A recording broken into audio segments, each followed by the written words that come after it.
कहावत है कि नाम में क्या रखा है, लेकिन राजस्थान में इंदिरा रसोई योजना की शुरुआत से पहले ही उसके नाम को लेकर विवाद खड़ा हो गया।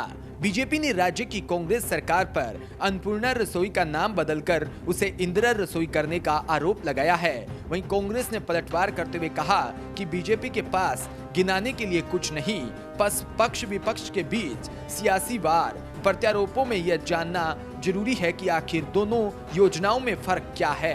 दरअसल अशोक गहलोत सरकार गुरुवार 20 अगस्त से राजस्थान में इंदिरा रसोई योजना की शुरुआत कर रहे हैं। प्रदेश के 213 शहरों और कस्बों में 258 जगहों पर इस योजना के जरिए 8 रुपए में भोजन उपलब्ध करवाया जाएगा। लेकिन इस योजना के शुरू होने से ठीक पहले योजना के नाम को लेकर सियासत गर्मा गई।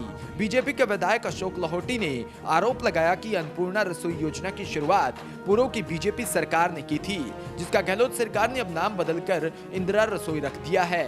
लोहाटी ने आरोप लगाया कि कांग्रेस का बस चले तो देश का नाम बदलकर भी गांधी परिवार के किसी सदस्य के नाम पर रख दे। उन्होंने कहा कि अन्नपूर्णा नाम वैदिक परंपराओं से जुड़ा है, जिसे बदलने का खामियाजा पिछले दिनों कांग्रेस सरकार भुगत रही है। गहलोत सरकार में परिवहन मंत्री प्रताप सिंह खाचरियावास ने बीजेपी के आरोपों पर पलटवार भी किया।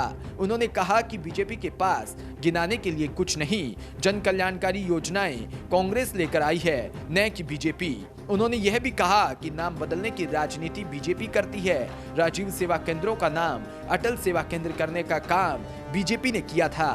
खाचरियावास ने कहा कि पूर्ववर्ती सरकार की अन्नपूर्णा रसोई योजना की वे आम जन तक पहुंचती ही नहीं थी और ना ही उस पर पौष्टिक भोजन मिलता था।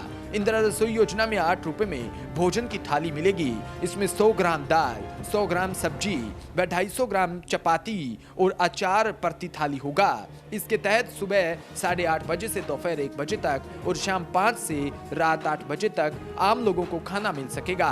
प्रदेश के 213 शहरों और कस्बों में 258 रसोई का संचालन इंदिरा रसोई योजना के जरिए होगा।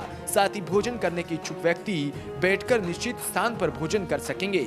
वहीं अन्नपूर्णा रसोई योजना में 5 रुपए में नाश्ता और 8 रुपए में भोजन मिला करता था। तत्कालीन वसुंधरा राज्य सरकार का दावा था कि 191 शहरों में 500 मोबाइल वैन के माध्यम से जनता को नाश्ता और भोजन मुहैया करवाया जाता है। नाश्ते में पोहा, इडली, सांभर, खिचड़ी समेत खाने के अन्य चीजें उपलब्ध करवाई जाती थी, जबकि दोपहर और रात्रि के भोजन की सामग्री की मात्रा 450 ग्राम थी, जिसके तहत दोपहर के भोजन में दाल, चावल व विभिन्न प्रकार के नमकीन और मीठी खिचड़ी, उपमा आदि उपलब्ध करवाई जाती थी, जबकि रात्रि के भोजन में दाल, ढोकली, खिचड़ी, कढ़ी चावल, पुलाव, दाल चावल आदि उपलब्ध करवाए जाते थे। Bureau report, DPK news, Jaipur.